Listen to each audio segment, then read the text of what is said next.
सभी को नमस्कार। यह डिक्टेशन कैरियर फर्स्ट चैनल द्वारा आपको दिया जा रहा है। लिखने के लिए तैयार रहें। Ready start. महोदय, जब हम भारत की संपदाओं और उत्पादन के उपादानों के संदर्भ में भारत की अर्थव्यवस्था की चर्चा करते हैं तो उस समय अनिवार्य रूप से उपयुक्त टेक्नोलॉजी से संबद्ध प्रश्न उठ खड़े होते हैं। इसके लिए कोई निश्चित उत्तर नहीं दिया जा सकता। या तो अलग अलग उद्योग के लिए अलग अलग होगा। कुछ उद्योग अपरिहार्य रूप से पूंजी प्रधान होंगे। इसका हमारे सुधारों और विदेशी निवेश से कोई संबंध नहीं है। हमारे अपने सरकारी क्षेत्र में स्थापित कई उद्योग बहुत ही पूंजी प्रधान हैं। ऐसे भी कई क्षेत्र हैं जहां उत्पादन के श्रम प्रधान तरीकों का उपयोग होता है और वे प्रतियोगिता का सामना भी करते हैं। सारी दुनिया में हम आज यह देख रहे हैं कि एक जगह वेतन अधिक होने के कारण तथा दूसरी जगह सस्ते विकल्प होने के कारण उद्योग अपने स्थान बदलते रहते हैं। यह बात एक दूसरे से कतई भिन्न क्षेत्रों पर भी लागू होती है, जैसे वस्त्र उद्योग, चमड़े का सामान, इलेक्ट्रॉनिक्स और कई अन्य उद्योग अन्य स्थानों से आकर भारत में जो निवेश किए जा रहे हैं वे ठीक इन्हीं कारणों से किए जाते हैं और ये उद्योग बड़ी मात्रा में रोजगार प्रदान करेंगे। यह आर्थिक निर्णय लेने की स्वाभाविक प्रक्रिया का अंग होता है।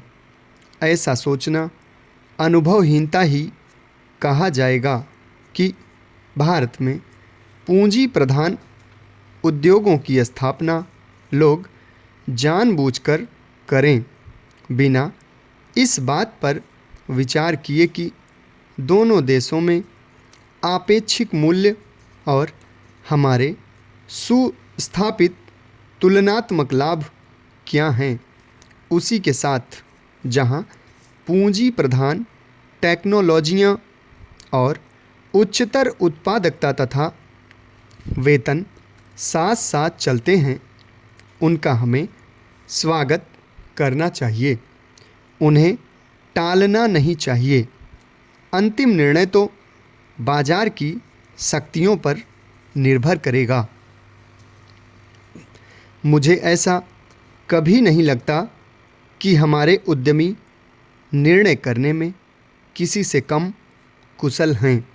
तथापि यहाँ पर यह जोर देना अप्रासंगिक नहीं होगा कि टेक्नोलॉजी का चुनाव अत्यंत सावधानीपूर्वक किया जाना चाहिए। इस संदर्भ में विदेशी टेक्नोलॉजी का आयात करने वालों को देश में उपलब्ध टेक्नोलॉजियों की सभी सावधानीपूर्वक जांच करनी चाहिए। सामान्य रूप से टेक्नोलॉजी का विलयन और अंगीकरण उतना महत्वपूर्ण नहीं होता जितना टेक्नोलॉजी को तैयार करने की क्षमता पैदा करना। हमारे पास क्षमताएं हैं और इस क्षेत्र में हमें अपनी संपदाओं का इष्टतम उपयोग करना चाहिए। वास्तव में तो अपने ही देश में विकास और अनुसंधान करने का स्थान और कुछ नहीं ले सकता। तभी हम प्रतियोगिताओं का लाभ उठा सकते हैं।